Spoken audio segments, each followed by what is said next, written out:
уже стало ей, кружки, книжки спят, одеяло и подушки ждут ребят. Даже сказка спать ложится, чтобы ночью нам присниться. Ты ей пожелай, баю-бай.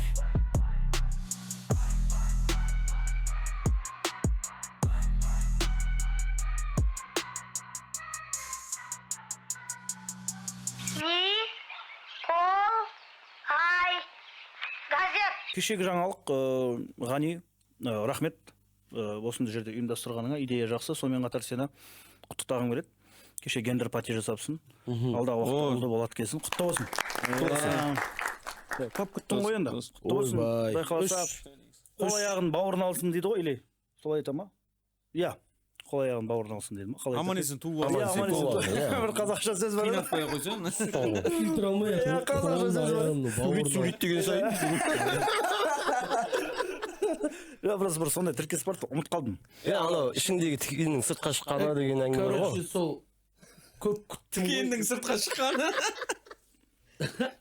Не аласың? Ішіндегі тікеннің сыртқа шыққаны. Ғани осы құпия болмаса, енді бізде қазір отбасылар көп. 9 жылдап күтеді, 5 жылдап күтеді, 3 жылдап күтеді. Енді өзің былайша 4 жыл күтті, 3-4 жыл дей берекші. 3,5 жыл күттік. Уже в какой-то момент енді мен вообще үйленіп атқан кезде адам ойында да болмайды ғой, короче, ертең баланы біз күтіп қалмаймыз ба, что-то деген сияқты ше. Ойыңда болмайды, просто адамдар сияқты үйленесің, 1 жылдан кейін балалы боласың деген сияқты ой болған, бірақ что-то күттіріп қойды біраз. И сол кезде уже сондай бала көтермей атқан кезде ол үйде кішкене атмосфераны да менять етеді ол, короче. Каждый раз мен келіншіме вот естерінде болсын, егерде үйленіп біреу и ол адам, ол семья балалы болмай жатса, одан сұрауға болмайды ше. Не тактично. Менен что там кішкентайлы болып жатсың ба деп айтқан сайын мен біртүрлі оқып қалатынмын ше. Ой, ол естисің, келеді ертең хабар дейтім. Мен ер адамым, шамалы бізге шамалы нелеу ғой енді. Бірақ келіншегім үйге келіп жылаған кездері болатын. И андай сол күнге жеткесім ба кеше деген, ойбай, енді бір есім жисам ақша шашып атырып қойды неде. Қай жерде 50 цент туатсың ба? Сабрине қанша істеп кеттің? 75 мың. Ой, әшейін ғой. Өлең айтқан. Сен қайтып кетпеші десең. Мен сенімен сөйлесетін бір әңгіме отыр деп қояды. Ана жерде бірнеше өнер адамдары келіп өнер көрсетті. Соның ішіндегі 3 әншінің біреуі 75 мың істеп кеткен ғой. Стриптизершыларды айтпағанда. Сен ертең Гендер патида стриптиз үшін істеп жүр. ертең келіншегі босанған кезде о үшін қасында болу керек болып тұр. Пакетпен ше. Ардап айтып. 5 мыңнан бір 4 әнші жалдап қою керек 20 мыңға. Үстінен әрқайсынан 70 мыңнан көресің ба? Бізде роддомда бала алып кетеді ғой. Жалпы кез келген мысалға Роддомнан бала алып кетеді деген. Детдомнан алып кетеді, детдомнан. Детдомға бастайды. оңтүстік региондарда мысалға роддомнан бала алып кеткен кезде, Бала шығарған кезде. Иә, бала алып кеткен кезде туады ғой, алып кетесің ғой енді. Ол уже шықты ғой, просто алып кетесің. В общем, короче, сол кезде анау құндақтаған адамға ақша береді да бізде. Мысалы, солтүстік региондарда ондай жоқ ше. Сосын жаңа кіріп бара жатқан кезде біздің роддомдарда охранникке ақша береді. Ол ақша бермесең қырғын шығарады орада ше, кіргізбей басқа қылып ше. Иә. Сол нәрсе негізі бізде бір дәстүр болып кеткен нәрсе ма, әлде норма емес па? Вообще ойларың қалай негізі? Қанша бала шығарып? Енді ондай қуаныш нормально ғой. Қуаныштан жақсы ғой негізі. Роддомның алдындағы охранник менен қанша бердім мен? 1000 теңге алды. Иә. Сен роддомға бардыңдар ма уже? Сен кеше ғана гендер пати істеп десең. Гендер пати деген. Алдын ала төлеп қояды. Алдын ала Жоқ, ол қазір ше. Арзан кез қазір охранниктер 1000 теңгеден болып тұрғаны төлеп қалайық деп. Нөмір жаттап алды. Жоқ, қазір сүйінші деген нәрсе азайып кетті ғой. Бұрын бар еді. Соның орнына деп есептей беру керек та оны. Точняк. Болды. Болды, осы мен Ол келесі. охранникке берген 1000 теңгеңді өйтіп подкастта отырып бүкіл Соны айтайын. ютубтағы Жоқ, көрермен. егер қаламасаң берме. Сенде 2 балама сенде. Иә, мәселе- Қа берем 2000 теңге. Сен сол кезде охранник болғансың ба? Біз пахан еді ғой охранник десе. Мәселе ода емес, просто бізде андай да, ойбай жан жақта барған кезде ақша сұрап тұрады, бірдеңе қылып тұрады, көзі мөлдіреп қолын созып тұрады дейді да, бірақ өзіміз соны үйретіп Жоқ, қоямыз. ондай емес. Сондай мағынада айтып жатырмын да мен. 2000 теңгеге базарит етпеймін ғой былайынша. Етіп отырсың ғой енді. Аяғым, мен денсаулығым болмай қалды сол кешеден кейін. Короче, вообще биылдыққа мен андай мен туған күн тойламағам осы күнге дейін. Сол кешегі туған күнде жаман қылып шайқап жібердік. Биыл енді, короче, барынша қартайайын дедім ба, білмеймін ғой енді. Үйдегі жеке басымдағы болып жатқан жайттарға жақсырақ мән беріп жатырмын. Кеше қатты мән беріп жіберіппіз. Енді чтобы вы понимали, мән беріп тұру керек.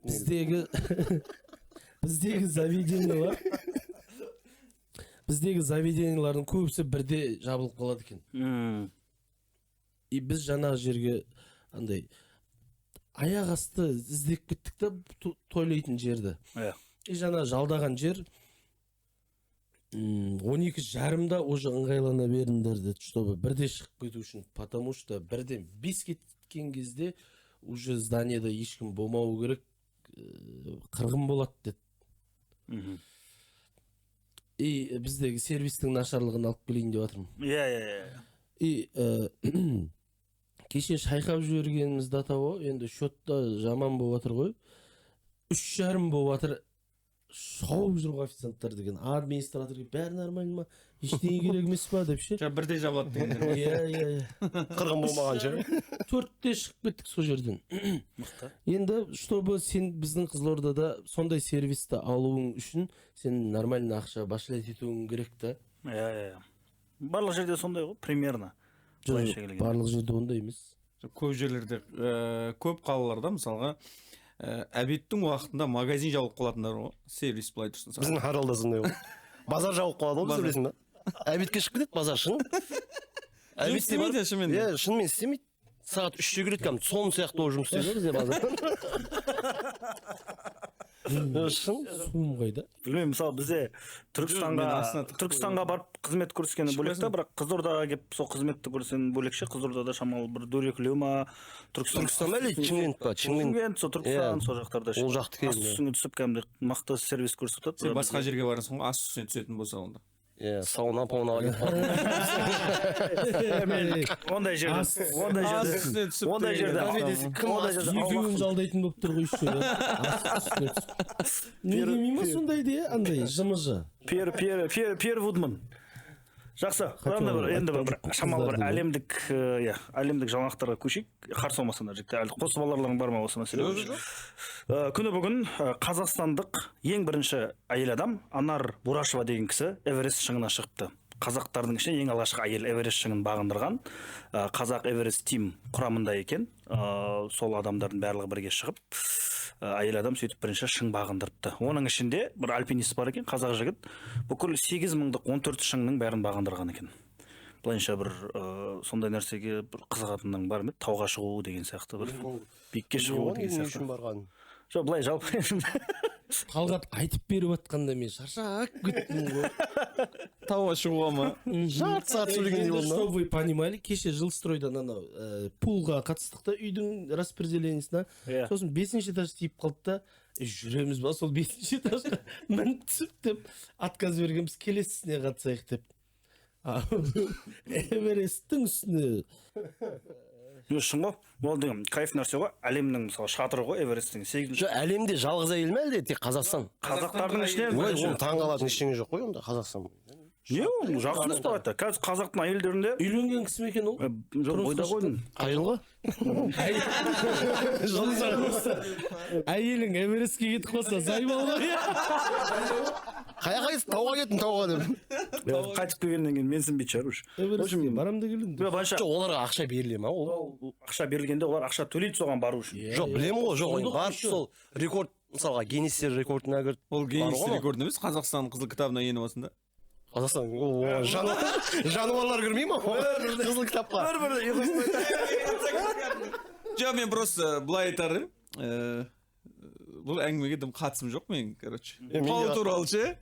өйткені тауға бір рет шығып 2 аяқ киім құртқам, содан кейін тасташы қажет емес мен үшін. Жоқ, мен де тауға шығатындарды түсінбеймін, бірақ енді бұл бір қазақтың әйелдері үшін бір жақсы нәрсе да. То есть қазақтың әйелдері қазіргі таман ренессанс жаңғырып жатыр да қайтадан ше. Мысалға ғылымға, саясатқа, экономикаға, білімге қатты Жаңғырып жатыр ма әлде әлеуметтік желіде көп солар пиарит етіп жатыр? жаңғырды. Енді ол да дұрыс қой, тенденция сондай. Мысалға кеше ана Бишімбаевтың сотынан кейін мысалға біраз әйелдер бас көтеріп өздерінің жаңағы күйеулерінің сондай абьюзивті қарым қатынастары жайлы өтініш айтып арызданып жатыр. И ол жақсы тенденция деп ойлаймын, өйткені үйде тұрмыстық зорлық зомбылық болмау керек деп есептеймін негізі. И ол қазір әйелдердің сондай бір жаңғыртып, бір жетістікке жеткен насихаттау күшті нәрсе деп ойлаймын. И біздің подкастта да оны айтқан бір жақсы бір жаңалық деп есептеймін дегенім ғой. Әйел подписчиктер көп бола ма? Мына бала жақсы айтып отыр. Таудың басында отырып апшы. Таудың басында. Қасында Қазақстанның туы тұр, аппақ қар. Мен жоп саған ше. Оның басында қанша труп бар мысалға? Жетеді ол. Жол Жерлемейді жолдың ғой. өзінде көп. Жерлемейді, қалдырып кетеді жақта. Просто алып түсу мүмкін емес, короче. Сасып кетеді дейді. Қой, сасымай. Жоқ, вообще деп Таза бабында тұрады. Сол жерде қалдырып кетеді, болды, соны жануарлар жеп кетеді. Бол ма? Холодильниктен ет шығара етші дейді ғой. Өмірі бітпейтін тапсырма бар ғой. Еще ұмытып кетесің оны. Өмір ұмытып кетеді. Ет болып тұрады. Ну, сосын жануарлар жеп кетеді сияқтағы. Ана қасқыр бірдеңелер, түлкілер сияқты нелер жеп кетеді. Қарындары жеп кетеді. Ол үшін рисковать етіп бар. Әйел қасқыр бар дейді ғой.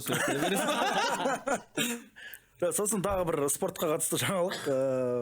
Қайсар тең түсті. Қайсарларды құрсыншы бар. Құрсыншы. Қалай құрсыншы? Екінші рет тең түсіп отқан кезде құрсыншы Жеті ойында 2 тең десе. 2 тең. Жаман совпадение тұрады да келесі 2 ойында победа болмаса тренер жұмыстан кетеді дейді. Ертесінде победа ма бар? Победа емес, ничего ғой. Жоқ, енді менің ойымша, білмеймін. Қайрат тұтты одан кейін неше ғой? Вот сол Қайраттың алдында айтылды сол әңгіме. Тренер кетеді И келді да Қайратты отты ше. Жоқ, оған бірыңғай айту керек қой. Ей, сен кетесің. Ей, сен Жай қайтам сен алып кетесің. Мысалға қара, сен бір жерде грузчик болып жұмыс істейсің, саған айтады, сен складтан заттарды мына жерге нашар көшіріп жатсың. Егер де мына заттар нәқі көшіп тұрмаса, жұмыстан кетесің дейді. Сол кезде твои действия сен аласың да, анан көбірек жұмыс істеп, отырмайсың, темекіге уақыт бөлмейсің, көбірек жұмыс істеп, результат шығарасың. Ал Қайсардың тренері не істеді? Сен шығасың дегенде не істеді? 11 адаммен. Қалай Қайратты ұтатын результат шығарды? Көтеріп апарып қойса. Жаңа заттасың адам ұқсап. Ешкім миы жетпейді ғой. Арасында ондай болып тұрады. Мен ойымша футбол енді қазір бизнес қой. Әлемдік деңгейдегі бизнес, сондықтан бизнес болғаннан кейін келіскен шығар деп ойлаймын. Енді ешкімді кінәламаймын, ешқандай айғағым жоқ. Бірақ өзім жеке ойым, футбол болғаннан кейін келісім шартқа келеді, біз жеңейік давай, не дейсіңдер деген сияқты нәрселер болатын шығар. Енді сен Қайратсың. Саған кеп тұр, біздің тренер қуылып кетеді. Просто бір матч беріп жіберіңдерші дейді. Жоқ, ол былай болып. Егер Талғаттың ойымен келісетін болсақ. 3 айлық па, 3 есе премиальный қосты ғой. Ақша көбейтіп жіберді, короче. Соған не ақ кетті. Айтпақшы ана Қайсар деп мына жерде оянып кетсе үшін. Қайсар мен көп сум айтпаңдар, бас істемейді осы. Жаңа екінші спорт не? Халықпен кездесті ғой. Қайсардың игроктары халықпен жанкүйерлермен кездескен кезде Қайсардың игроктары айтыпты, біздің айлығымыз жоқ, аз, берілмей жатыр, сол үшін біз ойнамай жатырық депті. Мүмкін сосын шығар. Мен Ақтөбе командасына риза болатым. Ақтөбе командасының ойнардың алдында, әр ойынның алдында премиальный береді екен бәріне. Бір күн бұрын. Аналар сонымен деп қуанып барып. Футболисттер жыламақ қойсыншы, бәрінің астынан бір жаңа көлік. Күнде кешкі ойын сауық орындарында жүреді, футболисттер жыламақ қойсыншы осы жерде. Жалпы енді тағы да бір спорт түрі деп айттық. Демей қаламшы. Мен жыламай қойсыншы. Көніп қаламшы. Мағыл жыламай қойсын. Қуат Хамитов жеңіліп қапты ММА-де кеше. Орыстың несімен Александр Шлеменкомен төбелесіп жеңіліп қапты. Кеше сен айтып отырдың ғой. Гол KZ деген бірыңғай ақпараттық портал бар өзі сол. именно футболды ғана ақпарат жасап отыратын ше. Сол Қуат Хамид жеңіліп қалса, соны ақпарат қылып салып қойған. Гол кезеді ше. Мінекей жеңіліп қалды деп ше. Ол бізде футболға қарсы ғой. Футболға қарсы ғой. Қазақстан футболына қарсы ғой енді. Жоқ, негізі мен вообще спортқа онша жоқпын да. То есть, анда-санда көрем, финал бірдеңе Конор шыққан кезде, бірақ сол Қуатты танығаным пандемия кезінде антиваксер болды ғой таза. Жаңағындай вакцина салмаңдар, сендерге чип салады, бірдеңе деген сияқты біраз. Сол кезде таныдым да. Бірақ енді былай спортшы ретінде қалай, былай жақсы ма негізі? Ол да сені танымайды ше. Жоқ, дұрыс қой, просто мен сипаттама бере алмай отырмын да, спортты көрмегеннен сосын сұрап жатқанмын. Қуат Хамидовты сондайдан білем, атак бір төбелесіп, бірдеңе батқан көңіп. Тек оның аты шыққанын мен естігем, қазақ футболына қарсы. Мен сол үшін таныдым оны. Ол былай төбелесін көріп, қызығып, құлағы шайнап қалған, денесі андай болып қалған білем. Может, төбелесіп көріп қалатын шығарсың. Живой ма? Көріп кетіп тұрса ана жерден ше, бет аузы қанған ше. Мен жаңа жеңіліп келатырмын деп ше, қайбай шығарса. Ашуланып па, кімнен ақсалар білмей. Сен білесің ба оны, былай төбелестерін көрдің ба? Вообще көрген жоқсың ба? Ешқандай еш нәрсе айтқым келіп тұрған жоқ. Қорқам десе. Құлағы қап тұрады. Енді жігіттер кешеде Қуат деп тұр ғой өзінен. Қуат шығар десең. Кешеде Қазақстан бойынша бір шамалы бір дүр сілкіндірген Бұхараны бір жаңалық болды. Фортебанк, өздерің білесіңдер, Болат Өтемұратовтың банкі. Болат Өтемұратов қоры бар бізде, мынау көптеген қалаларда, елдерде аэропорт бірдеңе салып жатыр әйтеуір. Сонымен қатар анау теннисист қызы да спонсор болды, Қазақстан атынан шыққан. В общем, жалпы енді біраз меценат, кәсіпкер. Құмалақ ашып отырсың ана, бәрін мен соған қарап отырмын, Біз соған битсе. Мына артында біреу тұр ғой бұның. Я жемейсің, я не қылмайсың, бүйтіп. Жеп болғандарың ғой, пайдалансын деп отқанмын. Андай, ойлануға көмектеседі. Бәріміз соған қарап. Кешіріңдерші бұл. Өйткен сен тайман қызық қылып жатқан жоқ болсын. Сана Фортебанктан алып қойдым ана жерде. Обыл акиматтың қасына тұрмын осы қазір. Соның алды такси күттім. Такси күттім. Ары қарай жоқ уже. Менің менің көрермендерім ренжиді сендерге. Жалпы, айтайын деген Фортебанкте екі адам барып дизлайк басады сендерге. Неге далып десең. В общем, Просто ма? Неге далып десең. В общем, Фортебанкте вакансия жариялайды. Сөйтіп вакансия жариялайды да, ішіне қызметкерге талаптардың ішіне жазып қояды. Қазақша тіл білу міндетті емес деп. Содан бүкіл Бұхара көтеріледі. Сонда қалай сендер қазақтың жерінде тұрып алып, осындай қазақ тілін керек емес деп айтасыңдар деп, барлығы Фортебанктан кетеді ғой. Фортебанктан жеке адамдар кетеді, счетін жауып тастайды. Бір үлкен мектеп бар, Қазбілім деген мектеп бар, бүкіл филиалдарын Фортебанктан көшіріп, бір мыңдаған адам ба, сондай көшіріп, басқа банкке ауысамыз деп ше. Мен ойлаймын, бұл жерде бір бүйтіп дүр сілкіндіретін нәрсе емес деп ше. Просто Өтемұратовқа атака жүру керек болды. И сөйтіп бір атаканы ұйымдастырды, белгілі бір адамдар. Сонымен нақтан бүйтіп якобы псевдопатриоттар, ойбай осы моментті пайдаланып бізде хайп ұстап қалайық деп бит пост салды. Бұлай бір қазақ тіліне нұқсан келетіндей нәрсе емес деп ойлаймын. Жоқ, андай сияқты мен ойымша ше, мысалға сондай бір вакансия кімнің жұмысы? IT. Құдай. Жоқ, халықпен жұмыс жасамайды ғой, по-любому міндетті түрде іште отырады. Серверде отыратын. IT болса, мысалға бізде Макстың видео монтаждайтын программасы общем ағылшынша. Егер де біз Макс мысалға басқа неге ауысып, біз соның орнына адам жалдайтын болсақ, бізге де оның просто қазақша не обязательно деп ендіше ілем десе іліп алады. Жоқ, просто ана кейбір хакерлер, кейбір нормальный айтишниктер бар, просто қазақша сөйлей алмайды, ондай жерге барса міндетті түрде қазақ тілін сұрау мүмкін деп, мүмкін резюмеде сондай нәрсемен келгісі келмегенде отказ болған біреулер бар шығар мүмкін, сосын ол жазған шығар. Фортебанктың әкімшілігі бәрін жазды ғой. Чтобы Афанасий деген мықты айтишник ана жерде тұрып, там, наверное, казахский нужен, не пойду я деп ойлап қалмасын деп, казахский не обязательно деп, соған мен айтқан орысша айтып бердің ғой сен. Ладно, просто иә кім қандай пост жазса да Фортебанктың әкімшілігі қай қалада жазса да қай неде жазса да бірден комментарийге өздерінің дайын шаблонымен жауап дайындап қойды. Ол осындай болған нәтижесінде біз кешірім сұраймыз, біз Фортебанк әкімшілігі ондай нәрсеге қарсымыз деп салды да. Енді бұл жерде бір мәселе туындайтын сияқты. Егер сен қазақ тілін талап ететін болсаң, онда қазақ тілін бүкіл салаға қос, IT-ға қос, ғылымға қос. Сол кезде талап етті. Бүкіл ғылым ағылшынша сөйлейді ғой. айтишник, вообще IT саласы қазақша жүретін болса өздерің елестетіңдер баяғы информатика сабағын. Перне тақтаның бірдеңесін тышқанның сол жақ шүртпесін түртіп деп отқан кезіңде сенің банкің құлдырап кетеді.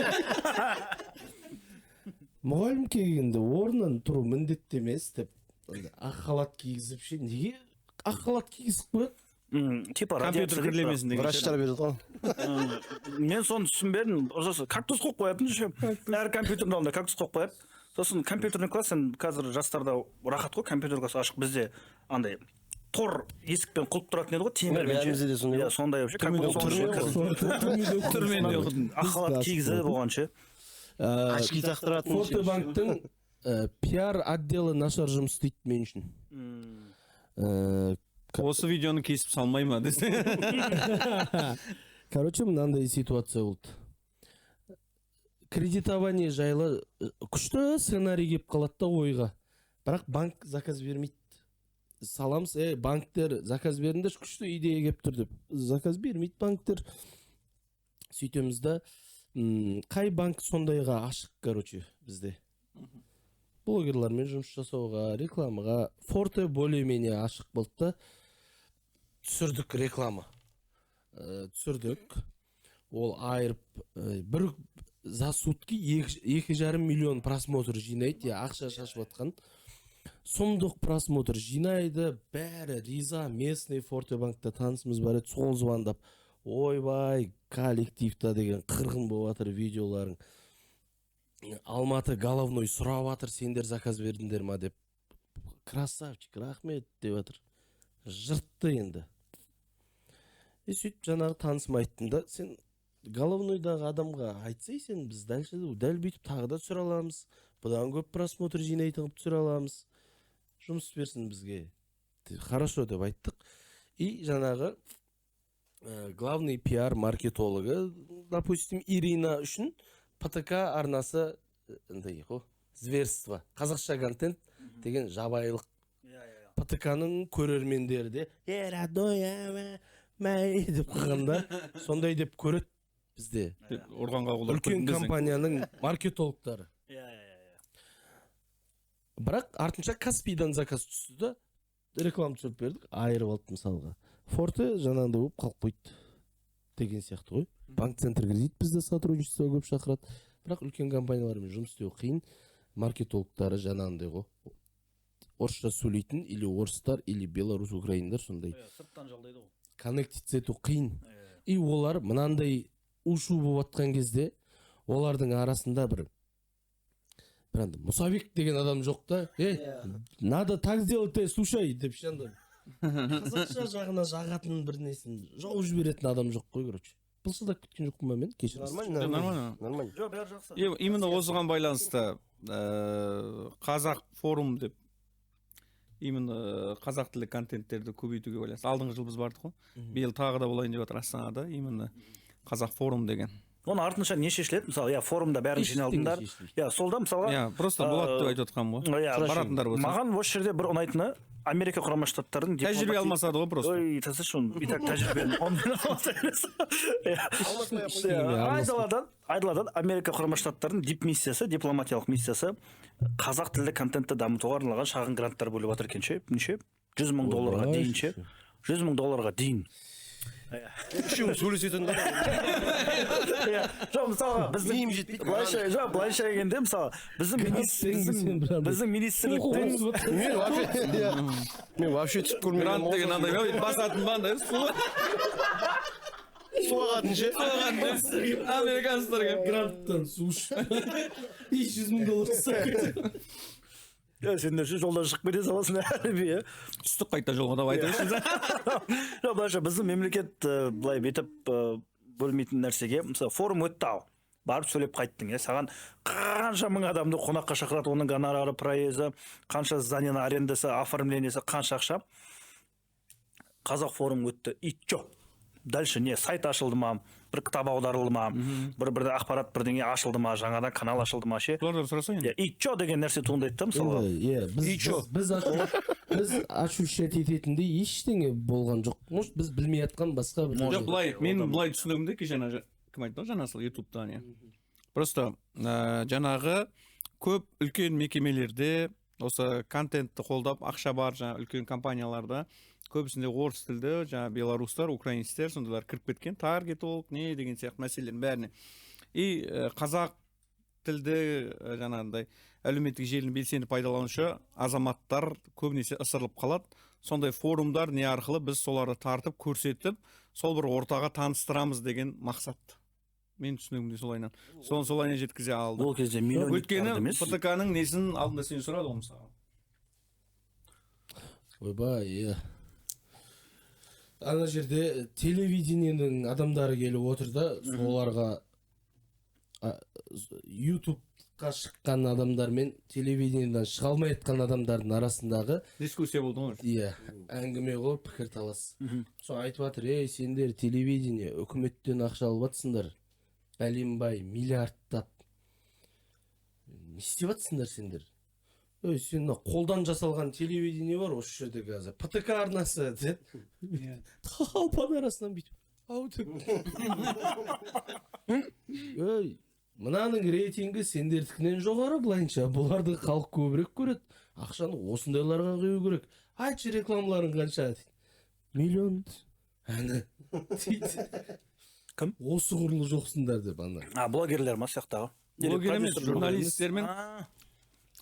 Типа қазір әлеумет телевидениені ішіндегі нәрсе көрінбейтін нәрселер емес пе, короче, ішін көре қоймайтын бағдарламалар өте көп. Қызық емес жастарға, халыққа қызық емес, көретін канал, қазір телевизор көретін адам жоқ қой, бәрі ютубқа неден көріп алады деп жатыр да, соған айтып жатыр, сол әлеуметтік желіні біз дамытуымыз керек, ютуб каналдарға ақша беруіміз керек, мысалы нормальный каналдарға ақша беруіміз керек. Мысалға телевидениенің мүмкіншілігін, ресурстарын мысалға менің алдымда тұрса бүйтіп, мен күштірек бірдеңе түсірер едім ғой, короче. Сен цензура жеп қояды, сен без цензура жұмыс істеп үйреніп қалғансың ғой өзің каналында. Иә, білемін ғой. Дұрыс, анау госсоц заказ орындайды ғой олар, мемлекеттің тапсырысы. Әрбір телевидение, который корпорациялар мемлекеттен ашылады, министерстводан, сосын жергілікті әкімшіліктен. Жергілікті әкімшіліктен алғаннан кейін олар өзінің ережесін диктовать етеді. Сен амал жоқ, сен бірыңғай барып әкімді түсіресің, бірыңғай позитивті жаңалық шығарасың, ше, болды, ше. Соны айтып түсіндіре алмай жатыр ғой аналарға. Иә. Миллиард табалы. Түсінбейтін адамдар олар. Қойма бір бәле болды. Соны сол әңгіме ұмытылып бара жатыр екен, биыл соны тағы айтады. Жыл сайын айтып отырады. Жаңағы орыстарда сөз бар, кто платит, тот и музыку заказывает дейді. Сол сияқты ғой. Жылайды сол өлең. Енді тағы да бір нәрсе, жақында жеңіс күні болды, 79 жылдығы, жігіттер барлық барып тағзым алаңда сен гүл қойып жатқаныңды көрдім, суретке түсіп, өте жақсы. Сен жоқсың ба? Онда біз ол кезде есімізді білмейміз, 9 күні жоқпыз ғой біздер еш. 80 жылы бар ғой. Қазір сол мысалға анау Ресейдің 79-дарға жолудың қайшы. Ресейдің анау соғысы бар, Украинаға ашқан, содан кейін Ресейге қатысты нәрселердің барлығы бір жек көрінішті болып қалды да, жаңағыдай әлем бойынша. Сонымен ұлы дүниежүзілік соғыс деп айтамыз ғой, ұлы отан соғысы деп айтамыз ғой біз мысалға, кеңес үкіметінен кейінгі елдердің бар, өйткені аталарымыз соғысты, сол кезде аталарымыздың отаны болды. Бірақ қазіргі таңда жастардың көбісі, бізден кейінгі поколение, 2000-нан кейін туғандар, екінші дүниежүзілік соғыс деп атайды да, ұлы отан соғысы демейді, өйткені ол кеңес үкіметі біздің отан емес дейді.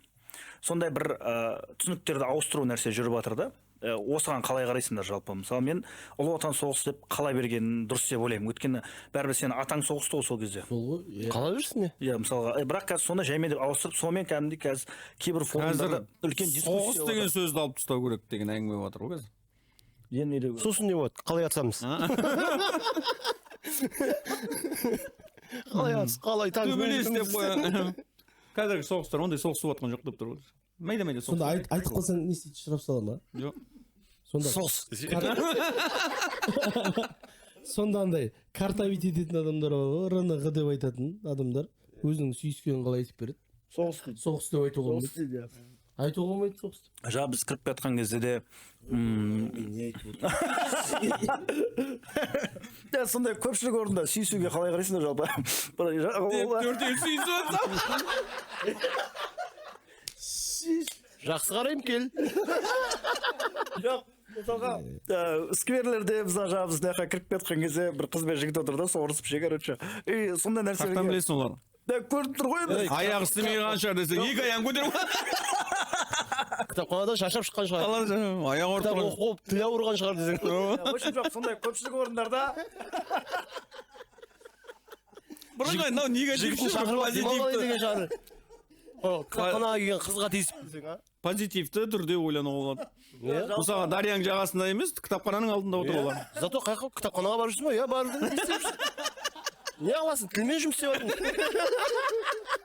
Кім, жігітіммен? Қай кездерде барасың? Түнге қарай?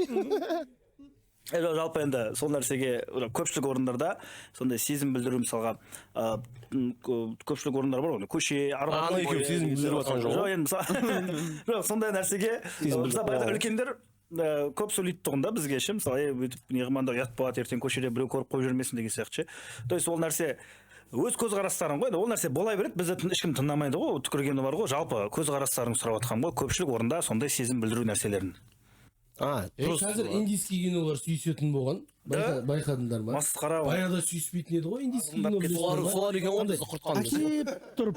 Әкеп тұрып билеп кетіп бір дым. Иә. Басын тартып қалып. Иә. Талдың артына кіріп кетті. Кәдімгідей сүйісетін болған сен. Үндістер сөйтіп жатқаннан кейін. Солардың тәрбиесі ғой жаңа айтып тұрмын ғой. Беріп отқан бізге. Қарашы, үндістер деймін де сол кезде. Мұсылман ғой енді жартысы. Сол кинодағы адамдар мұсылман емес. Текті халық емес, қырық үйден ешкім тыймайды оларды. Сиырды бір тұтпайды. Иә, сиырға бағынатын адамдар ғой былайынша. Олар пакистандықтар. Бірақ киноларында сүйіспейді ше. Не молодец. Режиссер мықты болып тұр ғой. бізде ше сол Өзінде олар тигіз. Жоқ, олар бүйткен шығар, сүйіскен жерлерін бар, кесіп алып өздері көретін шығар десе. Бөлек ше. Жоқ, бүйткен шығар ямаса Қазақстан иманды халық қой, бұяққа сүйіскен жерін көрсетпей, кесіп неға жіберейік, сүйіскендерін неға жіберейік деп. Пакистан. сол кеңес үкіметінің кезінде ең көп ештеңе айтпаймын. цензурадан біраз аяқтайын деп Не едім oldu? иә біреу просто мына жақта өкпең қысылып жатқан сияқты болып шығып жатыр да бал сосын бәрі дұрыс па Өкпең. Просто мен үндіспін, режим ештеңе мен ата бабаларыма тиісіп жатсың. жақсы айтайын дегенім сол кеңес үкіметінің кезінде ең алғашқы цензурадан өтіп шетелден кірген кино сол үндіс киноларда ішінде өткені әрдайым бай ол жаман да бай ол жаман нашар қыз құмар ана сахнада жас қызды көрсе тілін жалап тұрады ше ерін жалап тұрады тілмен деген ғой в общем сөйтіп әйтеуір анау кедейден шыққан адам ол жақсы кедей өз еңбегімен пахат етіп тілмен жұмыс істемейді ол жас қызды көрсе ол жай ғана сүйсініп тұрады ерін жаламайды ше анау жалайды в общем сөйтіп ақыр аяғында анау бай өліп ана кедей байды жеңіп өзінің қызын алып кетеді сондай идеология да кеңес үкіметінде де сондай байларды жаман қылып тастаған на самом деле Баяғы ертегілердің бәрі сондай ғой. Баяғыда бір жаман бай болыпты деп басталады ғой. ол анау бүткіл халықтың бірдеңесін неғып. кеңес үкіметі бізді бас отарлағаннан кейін әдейі сананы улау үшін жасалған нәрсе автоматты түрде байды жек көру керек бізде бай біреуді көрді ма бірден жек көру керек хотя бай деген ол кім пахат еткен адам ғой бай деген ол пахат еткен адам ғой қалай болса да пахат етіп бала шағасын солай жағдайға жеткізген адам а бізде байларды бірден ей мынау ұры пара беріп көтерілген ну мықты болсаң істеп көрші сол сияқты мысалы и сосын барып әңгіме айтшы сосын ба бізде сондай бір позиция терпилый ше бір ше көбісінде ше Сен өзіңе спонсор таппай жүрсің. Байлар жақсы. Ой, бай деген оңай емес. Оңай емес. Неше жыл болды мысалға әлі бомжовать нормально енді. Жоқ бомжовать. жоқ мен мысалы 5 жыл бомжовать еттім үйім болмай ше Байлықта осындай ғой, қолың жетпейді. Неше жыл болды осы қолың жетпейді. саған рахмет Мына беті шіріп кеткен, мына беті көміріп кеткен жер. үй салған жоқсың ба сен брат қойшы Оған не қатысы? ақшасы жоқ адам Сен рухани байсың ғой сен. иә рахмет Бізде ондай да жоқ қой. мен балам ертең келіп айтатын сияқты Рухани бай. ақылды болсаң ақшаң қайда деп айтатын сияқты ертең өсіп алып ше айтады Вот сол кезде руханидың не екенін түсінесің. жоқ сен че то қатты умный сияқтысың иә сол ғой Болмаса балаң есі жиямын дегенше өліп қалсай. Айтпай естімейсің Әдемі қарғыс па? Салиқалы қарғыс. Рухани қарғыс. менің кредитімді төлеп жүрсің ба сол өте жақсы нәрсе бірақ мысалы үй салдың стройматериалдар қымбаттады ма үй салдың деп айта жоқ салған. мысалы қымбат па стройматериалдар Қымбат. ужас па Не керек саған? жоқ мысалға Шпатлөккілер ше деп бастап кетсін. Мына жерге кесектер шықса монтажмен ше. былтырдан қарағанда бағасы өсіп кеткен ба Былтыр үй салған жоқпын, биыл болса. ойлап қалып Өзіне ойлап қалып күлгенде че то үй салуға желание ашып кет не ау стройматериал деп қала берді қиын ол өйткені 3 айлық зарплатаңыз вперед алдыңыз иә Иә. үй тоже жеткізе алмай жатсыз Иә. 3 айлық зарплатасы әлі 50 мыңнан ғой мен зарплатым деп отыр. дайын үйді сатып алған дұрыс сияқты менің ойымша Жоқ, короче, мынандай мәселе. ремонттап жүр Иә, дайын қазір сатып үйде алған оңай арзанырақ түсіп тұр иә сатып алған арзанырақ түсіп тұр, бірақ өздің жаңағы қай жерін, қай тесігін бәрін білетін болсаң, есептеп салғың келсе, өзің асықпай бір 3-4 жылда салып алған дұрысырақ. Қалағаныңдай. асықпай салып алған негізі ол да жақсы. жоқ жалпы енді бірақ сатып алған дұрыс деп есептеймін да мен салғаннан ше уақыт кетеді ше Сатып алса енді. жоқ мысалға да мысалға деп ойларымды біліп отырғаным ғой енді иә былайынша ше просто сол мысалға сатып алып Алмастырып алса бір үйді. Бес мә деп. үй салып алсам Төбесін былай жапсақ қалың ше. осы бізде бір кофейнялар бар ғой Қазақстан бойынша ауыш құсап бүкіл кітаптарды қабырғаға шегемен қадап тастаған ше Енді оқымайтындар бар ғой. сол қабырғаға қадап тастаған кітаптарды Қандай кітап ол? жаңалықтың иә жаңалықтан болмаса мына жерде оқып жүресің Ауыл баласына Евровидение болды 2024 Швейцарияда то есть Евровидение болды 2024 содан бірінші орында Швейцарияның әншісі алыпты осы уақытқа дейін Швейцария 2 рет жеңген мынау 3-шісі екен жалпы енді Евровидение деген нәрсе өздерің білесіңдер ол да бір үлкен саяси нәрсе болған Ресейді қатыстырмаған Ресейді қатыстырмаған сырып тастаған именно Евровидениеде көп нәрсе насихатталады жаңағы әлемдік трендтегі жаңағы былтыр білесіңдер ма Кончита деген бір мем болды анау сақалды әйел ше сондай нәрселер көп насихатталады сол Евровидение арқылы қазіргі болып жатқан жағдайлар сосын өлеңнің текстіне мән береді соғысқа қарсы ма ашаршылық геноцидқа байланысты ма деген сияқты ше сөйтеді да соғыс басқа елдер дауыс беру арқылы анықтайды сөйтіп Швейцария бірінші орын алыпты Евровидение 2024-тен Креативті сол ше негізі әсері былай мән бермейміз ғой иә бір пидор шықты өлең айтты жеңді бізге әсер етпейді деп ойлаймыз ғой етеді ау деймін бірақ сол потому что Кончитаға дейін транс деген нәрсені білмедік қой білдік па в смысле білдік қой қандай адам екенін бірақ қоғамда көшеде кең таралып кетуінен не алмаймын. иә бізде де жүрген жоқ па екі ярый представитель иә ярый екеуі кәдімгідей соның анау сол заманда анау щегол ол кезде енді ол деп іліп алып ана біз алдыңғы транстарға көзқарасын қалай ғой Ой, нормально жақсы. Қайсы ол андай ма бүйтіп трансформер ма десе Олар да еркек нәзік просто десең. ол ше әлеуметтануда үлкен бір нәрсе бар зерттесеңдер болады көрермендерде де Авертон терезесі окно Авертона деген 12 қадам арқылы сен окно Авертонды оқымағансың ба? ой сенімен қалай сөйлесемін деп любой нәрсені адамға пихать етіп жүріп жатыр 12 қадам арқылы бірінші спор туғызады әлеуметтік желіге шығарады сосын бір ғалым шығады ол нәрсе баяғыда болған деп сосын біреу тұрып ой жоқ қарсы дейді мау сөйтіп даже бір пример бар ютубта адамның етін жеу нормально деген нәрсені дәлелдеп тастайды ғой 12 қадам арқылы ше сол окно Авертонаны әлі күнге дейін өте қатты пайдаланады соны бізге мысалы 25-ші кадрдың эффектісі бар ғой сондай сияқты нәрсе ғой жай ақпарат үшін айтып қойған жігіттер сондай социолог қой терезе салады пластикпен айналысады десе Жоқ, қарашы. Авертон деген пластик ашып қойсаң ше окно Авертон 12 қадам жасау арқылы сіздің үйіңізге терезе орнаттыңыз деп. Ондай креатив ресей мен де естімей жеңіз деп па. Мен бардым, бірақ 11-ден кейін шығып кеттім біздің. Мен бір жаңа сен айтып отырдың ғой, нормально қараймын деп ше. Короче, ана. Ой, жоқ, ойнап айтып отырмын. Нормально қараймын Мен деп. бір жолдас болған бар. қайдан білейін шешініп отқаннан Нормально, жағдайы жақсы ол ше. Жолдас баласы бар. Иә. Мен жалғыз емеспін. Иә, ол короче жағдайы Біз жақсы. бесеуіміз десе. Жағдайы жақсы, короче, нормально. Біраз нәрсені көріп тастаған, қыдырып тастаған. Көріп тастаған. Бразерс қой. Таза бразерс ол. Еще Рокко. В общем, короче, сол айтады ғой жаңа біздегі транспорт ғой дегенше айтады. Атын айтпайықшы. Иә, атын айтпай қой. Біздегі транспорт ғой, короче, бір транс айтады, соған барып, мас болып барып, сонымен түнеп, ертеңіне кетіп қалсаң ұмытып дейді да, короче. И адамдарда до такой степени жаңағы бәрін көріп тастаған адамдарда сондай бір не болады. Иә, сондай бір құлшыныс, сондай бір Изура. Иә, сондай бір жаңағы тартылыс, сондай нәрселерге ше. И ол сондай нәрсені қанағаттандырады. Ақшасы бар адам. Өйткені ол бәрін көріп тастады да. И оған қызық емес, оған сол қызық. И соның сұранысын қанағаттандырғаннан кейін бізде сондай адамдар көп шыға береді ше, өкінішке орай.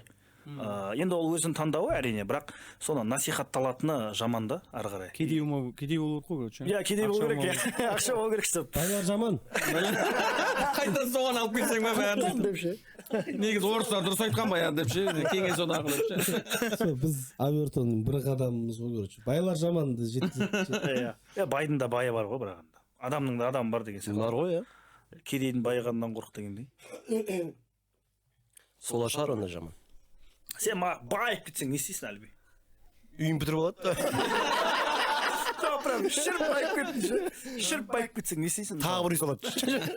үй салумен айналысып кетсе Тек сол деші, құрылыс. Бір бай адамның бір қандай действиясын көрдің сен? Жан трансты айтып берген екенсің ғой. Қандай действиясын көрдіңіз? бір бай адамны мен естіген, мен көрген жоқпын, просто естідім. Бір бай адам өзінің байлығы сол ана масаттанып жаңағыдай неше түрлі нәрсе қуып кетпеу үшін үйінің есігінің алдына жанына короче қабір қазып қойған деген естідім. Кәдімгідей қабір қазып қойған, өзі соның ішіне келіп жатады, төбесін жапқызып қояды. Белгілі бір уақыттан кейін ашады да қайтадан тұрады. Сол уақыт аралығында ол жерде жаңа мен өлген кезде қалай болады, ертең дүниенің бәрі мені қалап қояды, ол короче деген сияқты нәрсені түсініктерді қабылдау үшін сол қабірдің ішіне кіріп жатады дейді. Дракуланың туысқаны ма немене білейінші? Сен Менен несін сұрау? Мен де біреудің бай емеспін ба десең.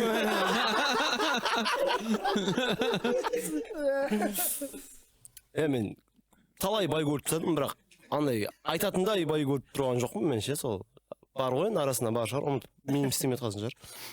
Менде тағы бір таныс бар ше, бірақ Тағы бір трансыңыз?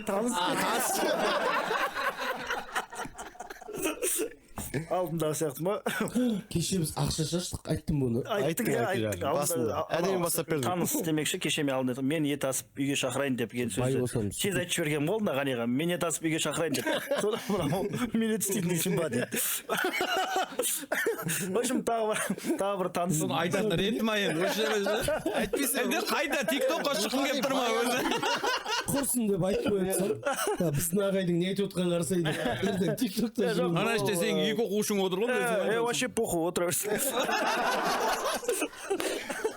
В общем, айтайын деген нәрсем ол адамды қалай болса да қабылдай беру керек қой. Енді мысалы алдындағы бағдарламада айтқандай ғой. Бір танысым болғанда ондай қатты араласпаймыз, бірақ кезінде бірге жұмыс істегенбіз. Ол модель, кейін эскорт болып кетті да, әйел адам ғой. Сол айтады да. Мстителидағы танысым. Иә, Мстителидағы танысым. Сол айтады да, бүкіл эскорт дейді салар дейді. Бір облыстың әкіміне бармай деген. Баяғы әкім болып кеткен, қазір енді қақта жүрген білмеймін. Именно барлығы соған бармайды екен ше. То есть ана барған қыз аман есен қайтпайды дейді, короче. Ама деп қандай. Сен вообще бірдеңе созасың, тез айтып жібересің. Созатын жерінде созбайсың да. Жай сөйлейтін жерде қатты сөйлейді. Өйткені оған барған қыздар Минет шашырайын деген не енді? Трансым бар. Просто адамдар сондай бір байыған сайын, қолында күш пайда болған сайын әлімжеттік көрсетеді да. Ол обслуживающий жоқтарға айтады, просто аман қайтпайды. Обслуживающий персонал ғой енді, мысалға балдақпен қайта ма деп. мысалы мен түсіндіріп отырсыз. коляскамен ба жаңа адаммен танысқан кезде, мысалы әсіресе қыздар жігіттер қызмен танысқан кезде, оның кафеде отырған кезде официанттармен қалай сөйлеседі, соны бақылау керек деп ойлаймын. Қандай адам екенін білу үшін ше. То есть мысалға отырған кезде кейбір кәдімгідей нашар адамдар бар, жаңа официанттар біреулер келген соларға андай өзінің үстемдігін көрсетіп, андай бір грубо сөйлеп ше. Мен сол нәрсені сондай адамдар бар. қатты не қылмаймын ше, қолдамаймын сол нәрсені. Кейбір енді конченый официанттар да бар енді, бірақ мынандайды көрдік. иә. Мен сіз көрдіңіз ғой. Мен болған оқиғаны айтайын. Өзім басымнан өткен. мен бай болғам деші. Официант болғанмын ғой мен. Тазасы. Тойда, ресторанда кәдімгідей. Онда да официантқа бару үшін, болу үшін бір ағамның тойы болады да, сол тойдан официант қызын ұнатып қаламын да, мен өзім складта неде жүрмін. Сонымен сол ресторанға бар официант бола, мен ана қызға бола, ей деп қойсаң. Содан бармайын ба? Ана қыз шығып кетті содан кейін. Бірақ ана официант қызық болып қалды маған жұмыс. Сонымен сол жұмыс істеп жүрген. Жұмыс қызық болып ана қызға алып қой жайына. Сонан жаңағы жұмыс істеп жүрген кезде бір ауданның әкімі мен бір ауданның әкімінің қызы мен баласы үйленді. Ана тойда өтті үлкен. Құдалар енді аудан әкімі мына жақта, мына жақта күтіп жатқандар да, аудан әкімінің нелері клейн андайлар. Сонымен ана бір шығып құдалар сөйлеуге шығып кеткен, бір-екі адамдар отыр, сол құдалармен шығып кеткен ғой былай қарай. Мен енді ана затты алып келатқан кезде столым былай жылжытып кеткенде, мен өтетін жеріме стол тұрды, и костюмін іліп қойған. Сонымен бүйтіп қолмен ұстаймын да, ана костюммен қоса столды итерген кезде қырғын айқай болған маған. Неге ұстайсың сен ана костюмді деп. Кім? Әйелі жаңа құданың. Ана костюм деген сен қол кірін ғой. Жоқ, мен қолым таза бірдеңе түсіндіріп жатырмын. Жоқ, жерге алып жерге салды. Қырғын болып кеткенбізге шошып кеттім мен сол кезде. Вот жаңағы әңгіме есіме келіп жатыр ғой. Бұл осыдан 96 жылы ма деп әңгімені өріп отырсаң. Бұрын болған нәрсе. Со просто кей кезде жаңағындай дөрекілік бір нәрселерді чем байдан гөрі байдың әйелдері бірдеңелері көрсетеді. Көбінесе официанттарға байдан гөрі адамның атын айтайық. Білмеймін, короче, оларды. Байдан гөрі дейсің ғой енді. Мысалға біз енді қанша бай көрсек те енді тойларында небір өнер жұлдыздары, небір қымбат әншілер, бишілер, жаңағы өнер жұлдыздары қызмет етеді ғой. Мен олардан да сорақы бір тойда болдым, короче. Астанада болдым. Бессмертный адамдардың тойда болған. Кәм, элитный тойда болдым. Ойбай, мен ана жерге барып, мен де жындымын ғой, жаңағы той иесіне барып, үлкен кісі ғой, 70-ке толып жатыр, 70 жасына. Барып, аға, әнші бишілерден кім болады деген сол ғой, сөйтсек олар вообще шақырмайды екен ғой. Олар әнші биші дегендерді менсінбейді екен. Оркестр, ештеңе болмайды, вия тұрады, и өздері барып кайфовать етіп өлең айтады. Тема, Өздері барып айтады, андай, міне қара дейді, міне, Миромик Бүйсбаев жазып отыр, міне, деп тұр ғой кәдімгідей, үлкен кісі ғой енді. Барсам бола ма аға? Сөйтіп мен бір өзім қиналып тұрмын ғой енді, мынаның бәрі. Қарашы сол тойдың ішінде кім бар? Ана, мына өзінікі дейтін бар ғой, Гүлжан Қарақұсова. Сол кісі. Биші жұлдыз шақырмаса, сен де ұшына жұмысында деймін. Сондай жоқ, ол мен просто мен Шымкентте мен бір тойдан көріп, сөйтіп мен ұнатып шақырып тұр ғой енді өзім тойды. Сөйтем да, сосын жағы неге жазып атпайын ба енді, өзі жазып дайындап қойған ғой. Сөйтсем, one show'дың балдары кіріп келеді ғой, деген соң орысша жүргізесің ше. Сөйтіп соларға беріп қойдым да, қазақша фамилияларды оқып, до конца бітіріп тастадым тойды. Бітті сонымен. Мен соларды көргенмін. Бір элита тойды басқардым мен де. Қанша алдың? Енді нормально 700 мың алдым. Қай жылы? Былтыр, алдыңғы жылы, 2 жыл болып қалды ғой. Короче, Бахалюк танисыңдар ғой, Бахалюк. Ол адам 72-де десе қазір. 72-ге тоқталды. Ол картаймайды. Сол әңгімеден бар түйгеннің оның 700 мың теңге алыпты. Ертең 720-ға барасың ба деп отыр. 720-ға барам. Официантқа қатысты мынандай случай. Официант айтты ғой, сосын жаңағы тойға келейік қайтадан, элитный тойға. Давай, официант. Съемкаға Официант десең. жаңағы өздері тупить ететін официанттар жөнінде. Съемкаға барамыз, бір кафенің рекламасына, и официант бізге бір жігітті керектеріңді осыған айта беріңдер деп.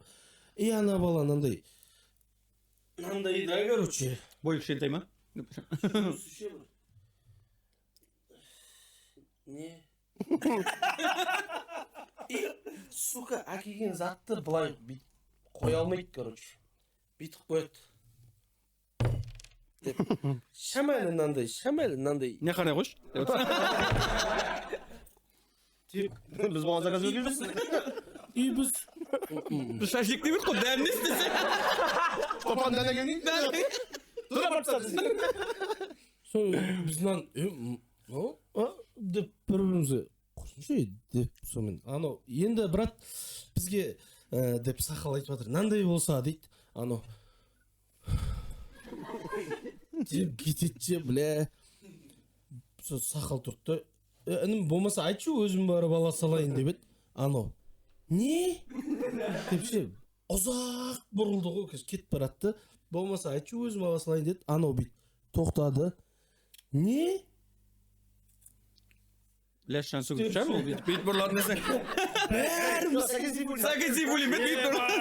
брат Сол ғой я мен. Ляш па Сәкен ба деп ойланып отқам деген. Сәкен десем екен, Ляш десем екен деп отқам соны. ой бір сендерде бір сәке деп соны бұрылған көрген адам сол Естігеміз.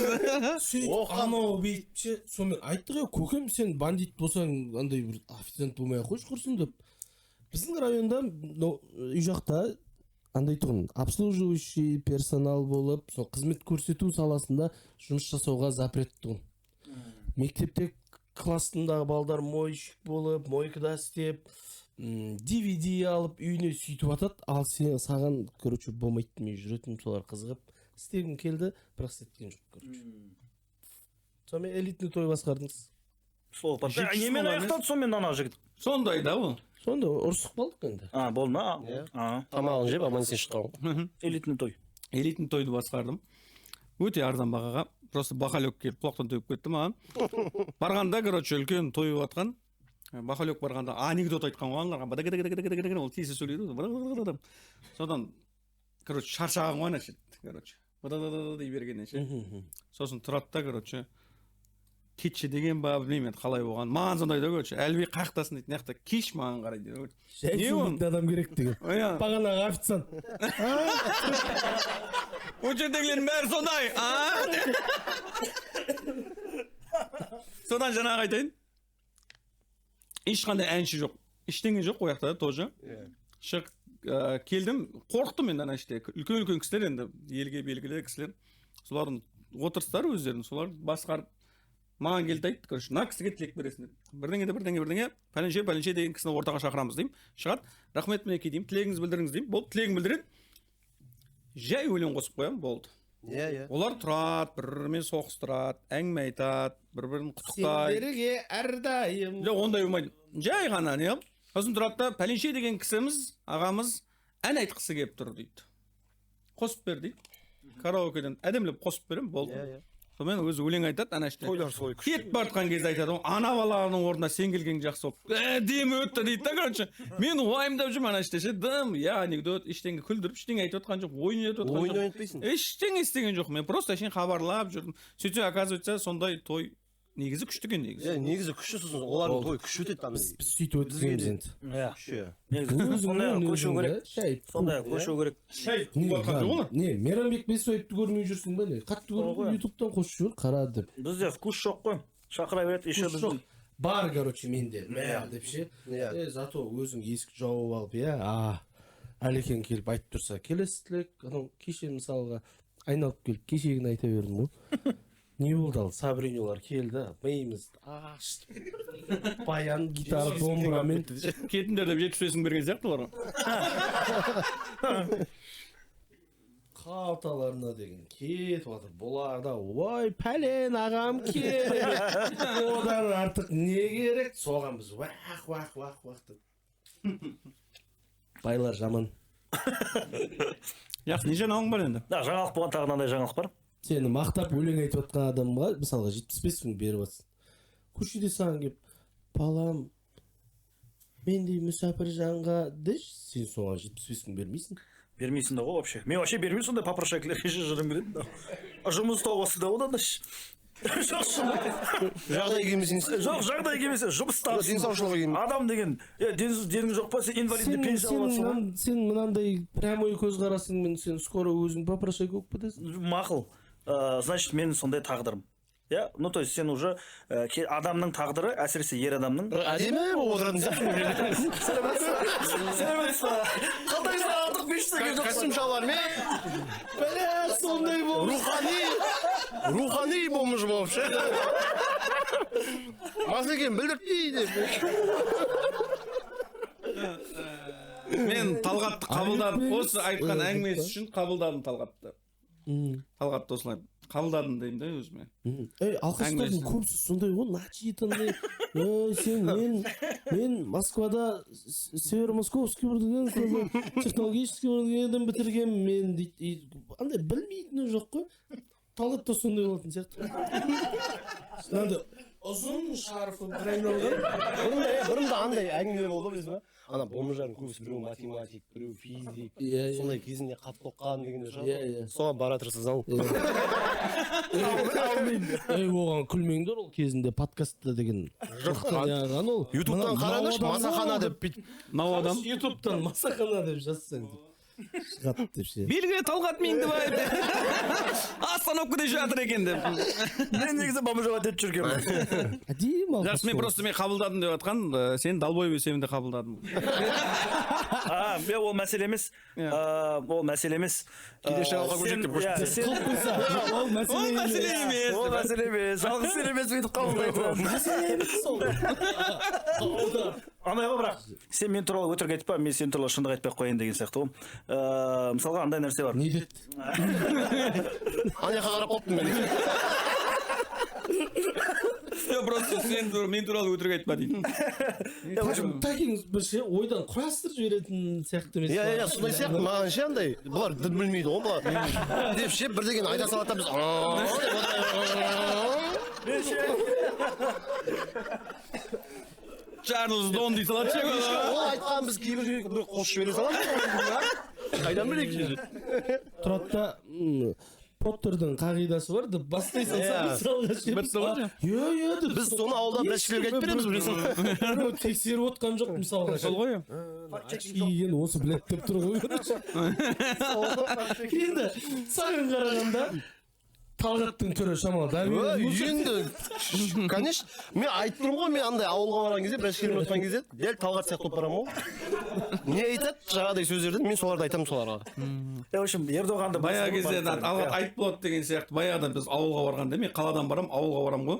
Мен ол балдар отырғызып қоятын тұғын. Сосын не кино көрдің дейді, кино айтып береді. Мынандай кино болған адам деп шағалар ше. Қыдыр подкастыңыз сондай еді ғой. Сол жинап отырғызып қоямын да әңгіме айтып беретін күшті. Сол кезде подкаст осылай болған, сол кезде микрофон болған. андай не ғой ВХС-тің кезі ғой кассетаның кезі емес па ол кезде Жоқ, камера болмаған дейді. вообще кассета ондай не жоқ па Мен Намибияда тұрған ол қай жылдар? сен братан иә бірақ Ол кезде де бар ғой. Давай, Талғат. в общем Ердоғанды білесіңдер ғой бүкіл әлем бойынша Қайсалау шалма десе.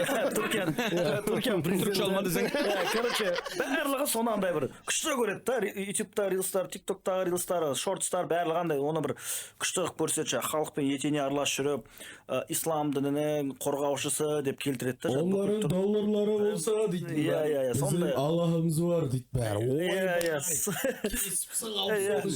соны деген кәдімгідей сол короче кеше Израиль мен Палестинаның конфликт болған кезде де Израильді әңгімесін айтпай тұрып кетіп қалды жиналыстан сондай күшті перформанстар істейді да короче ше мысалы кеше мысалға президент болып сайлағаннан кейін енді әр президент енді түріктер ол мықты держава былайынша мысалы НАТО-ға Швеция мен Данияны кіргізбей отқан мысалға түріктер ше мысалы соңғы сөзін солар айтты жоқ сендер кірмейсіңдер дейді олар кірмеді ше сондай бір геосаясатта мықты бір несі бар солар ақш-қа бару керек іс сапарын бармайтын қылып тастады яғни отмена қылып тастады болды ше сондай бір дәрежедегі адамда сол нәрсені көрсеткен кезде ойлайсың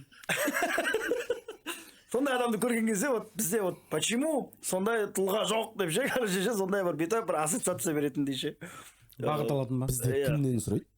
Швециямен не кірсе бола ма НАТО-ға? Не ма бізде сұрап жүрген. Сол кірсе. Жоқ, біздікілер бүйтіп қалатын сияқты, наоборот, сол кезде ше кіргенде $200 оның ішінде. Кіруге бола ма дейді ғой. Келіп ше, $50,000 десе. Содан кейін Бізде адамдар өзінің керек екенін обращаться етіп қалсаң көп блок болады ғой бізде адамдар ше. Бәрі. Швеция. Швеция. Сен не қыл, мен бір звондап сөйлесіп алайын, ақылдасып алайын. Кішкене күте тұр. Оған келіп ше, соңғы сөзді сіз айтайын деп тұрсыз деп қалса ше біздің адамға. Бітті ғой. Жеңшеңді ал деп отыр ғой. Швецияның суретін көрсетші деп. Осы подкасттан кейін ше, Қуат Хамитов, Ердоған бәрі келеді. Осы жерге ше. Залда отырса екен. Бұл жаңалық па, не болды өзі? Жоқ, просто жаңалық болғанда, жаңалық қой, ол Неге бізде сондай адам жоқ дейді. ақшқа баратын, мысалы, іс сапарын атмен беріп тастаған адам ғой. Енді ойлашы өзің, бір елдің президенті аяқ күтіп отыр сені. ақш күтіп отыр, Ердоған келеді деп күтіп отыр мысалы. Өткендегі подкастта мен аралға кетуім керек деп Шамалден кафеде ұтқаның не? Жоқ енді қалып қойдым ғой. Сондай сияқты ғой ол да. Сондай сияқты ғой ол да, просто машина. Жоқ, ана Қалып кетіп қойды, бірақ қалып, мен по-любому барып келдім ғой. жоқ, кетіп қалып күтіп отыр деген нәрсені мен қызығын айтып берейін. Короче, біздің Махан мен Пахан үйленетін. Қай кафеде өттім?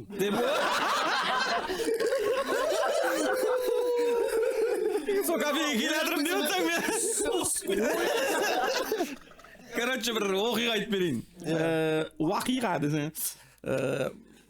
Біздің Махан мен Пахан үйленетін болады ғой, короче. Сөйтеді де алып қашып кетеді. Енді үйленейін деп отырмын. Ой, үйленбеген ғой олар деген сен. Алып қашып. Мен ол екенмін десең. Соған қуанып жатыр. Осы мен балам. Жоқ, сол кезде ана Қазалда, біздің Пахан Жалағаштан алар Қазалда құдалар. Сонымен телефон жоқ. Короче, алып қашып кеткеннен кейін бұлар енді кешіріммен келген, бәрін болған. Содан кейін енді бұлар үй көрсету үшін Қазал жақ шақырады ғой, мен яқты құдалардың бәрін үйге күтейік деп шақырады. Сонымен бұлар трассаға шықпай ма? Сол кезде боран болып кетеді дала. Сөйтеді де машиналар жүргізбей тастаған, полный қанда бұлар қайтадан үйге қайтып кеткен. Сонда құдаларды бүгін келеді деп бір аптадан кейін келген ғой құдалар. Сен елестетші, мен просто соны көп жерде айтып прикол ұстаймын өзімде ше. Дайындалып отыр, тамады бәрі ше, короче. Бір апта ше, короче, күтіп отыр. Ана тойым созылып жатыр, бір апта болды. Пока тойылмай. Құдаларды күтіп отырған, содан кейін барып ет асқан, қайттан өздері жеп қойған ол етті. Сосын қайттан бір сиыр сойған, оны өздері бірдеңе қылып жүрген, не қылып кетеді. Бір апта бойы, Бір апта бойы. Содан кейін бір аптадан кейін ғой құдалар. Сондай оқиға болған. Сол кезде баяғыда бір аптадан уже күтіп, уже какой-то моментте қош дейсің ғой бір. Бір аптадан кейін келіп тұр құдалары ше. Ойбайды салсаң. Сендер емес па не? Басқа құдаларға. Бізде андай құдалар бар ғой ше. Короче, ары қарай алып кетсінші десем мен мақұл. Жоқ, сендер мысалы той жүргізесіңдер ше. Мысалға құдаларға қырық ойын дайындап қояды, орын дайындап қояды. Бірақ қырық емес, әртүрлі 20. Жоқ, мысалға қырық ойын дайындап қояды. Қазалдан келсе 40-60 адам келеді. Қазал сондай. 60 адам келеді, и ана қонақтарын жылытуға мәжбүр болады ше. Сондай нәрсе болды ма? И тойдың егесі қалай шешті оны? Көп болады ғой. Нормальный нәрсе ма ол? То есть 40 адам деп айтып қойдың. Енді біреу баласын ертіп келеді деген сияқты ғой. Біреу баласын ертіп келеді.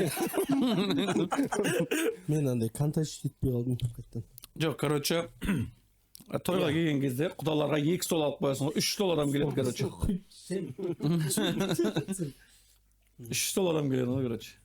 2 стол жинап қойған, дайындап қойған, соған 3 стол келеді. Қазір бәрі ақылдасады, алдын ала сөйлеседі. Мен тамады болып та айтам кәдімгідей, құдалар неше стол келеді деп. Сұрап алыңдар, ертең бүйтіп жүрмеңдер деп мен айтам, ескертем сол нәрсені.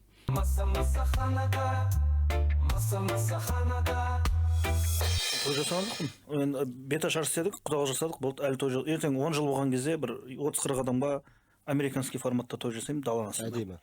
Онда сөйтейін деп отырмын. Мен де пандемияның кезінде ебал Европа той жасауын. Ане. Той жасайтын адамдарды түсінбеймін, нахуй. Мен жүрегіме батып жатыр деп отырсаң.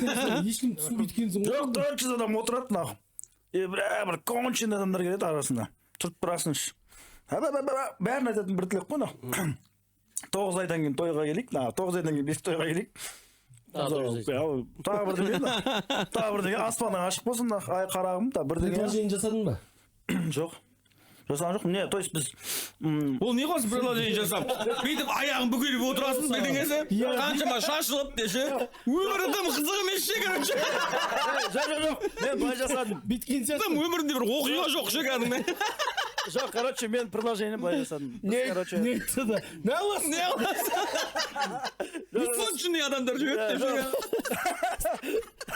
деп жұмысқа барса айтса не істеймін бар сол адамдар анау бастыққа былшылдай жоқ болмаған көлікке барасың не істеймін конченый адамдар бар мен бармаймын босатасың сосын барып қайтадан толтырасың әркім өзі біледі әрине просто мен өз позициямда айтамын той жасап та жасағыларың келсе ақшаларың дохуя болса жасаңдар сен предложение жасадың ба жоқ та бізде біздің кезімізде приложение жасайтындай мода болған жоқ қой бізде мен ертең осындай кезде келеміз кетеміз деп айтасың үйленейік деп қалай айттың үйленейік деп айтасың ғой кәдімгідей андай жаңағы гүлмен өйтіп емес давай үйленейік осындай күні осындай бүйтейік бүйтіп тұр ма мына бетте 5-6 бала бар ше мына бетте ше бір 4-5 баланы ертіп алып келген үйленейік короче майдың аяғында үйдегілер келеді сырға салып кетеді сол үйдегілерге айт дайын тұрсын давай деп үйге барып соны айтасың сол болды солай кетіп қалды ғой біздің кезімізде ондай жоқ мен хат жазып жібердім то есть кәдімгідей адресатпен осылай кәдімгідей қолмен хат жаздым осылай екеуміз кездесіп жүргенімізге біраз болды осылай қазпоштамен жіберемін әлі келген жоқ десе әлі келген жоқ десе прям адресатпен хатпен жібердім ішіне сағыз салып жібергенмін десе ішіне андай мен мысалы өзімде мысалы менде өзімде күміс сақина мен ол кезде мысалы сол кезде сатып алдым 2000 ба 4000 теңгеге ше ол кезде мен өзіме алтын сақина ақшам болмады ше 2017 жылы пауза басып қойсаң мен айтқаным есіңе жоқсың жоқ мен ше ішіне деп айтты ғой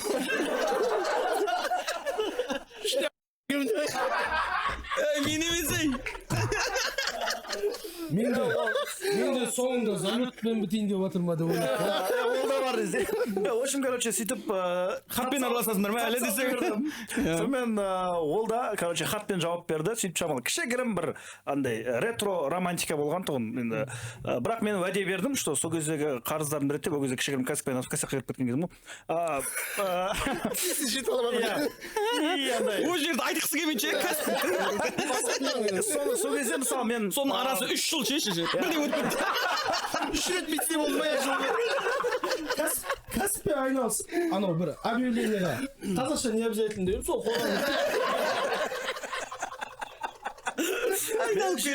әйелім қатты жақсы көреді мен әйелімді любой нәрседе қолдайтыным мен сол кезде үлкен қарызыммен кредитіммен сол әйелі жауап берді ма күйеуге шықты да и мен оны жаптым ғой енді 2 жылда бірақ сол кезде үлкен қолдау берді мен ондай қолдауды ешкімнен даже өзім туысқандарымнан да көрген жоқпын да сондықтан мен оған уәде бердім что 10 жыл болған кезде бізге мен сондай сенің арманыңдағы тойды жасап беремін деп и бізге қазір 7 жыл болды 3 жыл қалды ақша жинау керек короче той жасамаймын деп отырмын жоқ 30-40 адамға жасаймын дедім ғой американский оны арманындағы 400 адам болса ше жоқ оның арманында ондай емес өзі барып жасап келеді мен қатыспаймын оларға десе бір бағытта ойланамыз предложение болғанда мен шамал не болдық қой шамал слабый болдым қызға деп әңгімелер отырсың жоқ приложение болғанда да туған күндерінде бір ерекше форматта өткізіп беріп жүрдім автобуста оформление жасап барып үй жағына кәдімгідей автобуста оформление жасап ішіне балдардың бәрін салып алып сөйтіп барып танымай бір балдар жүрді конченый балдар десең көреншіктер ма ойнап айтыватырмын сол жолдас балдарды ертіп алып қыздарымен немен подружкаларын алып сөйтіп сондай бір ситуациялармен келді де бірақ андай бір тұрып әлі күнге дейін мен көбінесе айтады маған бір не қандай бір өйстіп сөз салып неге істемедің деген сияқты нәрсе бір күліп ше айтады да. Бірақ дәл романтикалық нәрселер болды. Дән ғой. Романтикалық нәрсе болды десең, бірақ мен былай жаңағыдай ақыл айтқан сияқты ғой. Мынандай күні үйдегілер барады, мына күнге ұзату той, мынандай деп айттым. Ол кісілер давай деп келісті, сонымен той болды солайынан. Короче, мынандай ғой. Алтын сақин алып береді. Мама, короче, содан қалтама салып алам да, енді мен білем ғой барып бүйтіп ты выйдешь за меня деп, marry me деп жазып істесем, мен, короче, біттім ғой. Қатарымның арасында. И сонымен Асыл деген братанымыз бар, сол как раз сол хабарластық болады. Кафеге барамыз, сонымен үйленейін деп атсың ғой, давай деп, короче, қинап ішкізіп жібереді ғой. Сон шамалы масайып қалам. Сол жерде айтам ғой, предложение жасауым керек еді, бірақ что-то желание жоқ, бүйтіп тізерлеп отырып сөйтуге деп. И ол да бүйтіп ойланып отырып, ол қалай болады екен деп. Сонымен екеуміз кафеден шығамыз. Мен рульға отырам, маспын. Сөйтіп отқанда ГАИ кеп тоқтайды артымыздан. Тоқтатады. И анау маған қаш дейді, короче. И мен ГАИдан қашып келе жатырмын. Ең жақыны мен жаңағы болашақ келіншегімнің үй жағы ғой. И соның үй жағына келіп тоқтаймын да, шық деп айтып қойғанмын. Таң сағат 4-тің кезі ол шығады. Мен сол жерде машинаның несіне, крышасына мініп алып, видеоны қосам да, құрметті менің балаларым, сендер менен сұрайтын едіңдер ғой, қалай предложение жасадың деп. Вот, міне ГАИ қуып кеп тұр артына. Мамаларың ұйқылы, мінекей деп атқан кезде ГАИ да бітеп жүріп кете салды, короче. Соны кольцоны бердім, сөйтіп күшті құтылып кеттім. Екі жақтан да. ГАИ кеп тұрса қазір. Шықшы десе. Шықшы. Сенсе ашып кеткен, Сол видео бар ма енді? Жоқ, өшіріп алдық. Серьезно? Күшті видео, да? Қайтынан істейсіңіздерші өтірік? Болады істеп сол. Күшті не бар, мобилограф деп ше, бастап кетсең. Қой, қорытындылайсың ба? Жоқ. Несін қорытындылайсың? Сендерде не план қазір? Геймплан. Ертең дүйсенбі деген план. Ертең дүйсенбі деген план. Аэроплан деген де бар да. Андай біртүрлі болып баратырмын. Бачо, ана оператор балдар боқтап сен мына. Ана былай тұр дейді саған. Не аласыз, кеттік па? Ой, тұра түссе енді не қылып, давай дейміз. Кім давай дейміз, давай, өшіре беріңдер. Давай. Мен серьезно, құрметті достар, қош сау болыңдар еді. Рахмет үлкен. Көп рахмет баршаңызға. Боксерді ютубтан көрмей қояды ғой, келесі тағы шақырамыз, келіңіздер. Маса ханада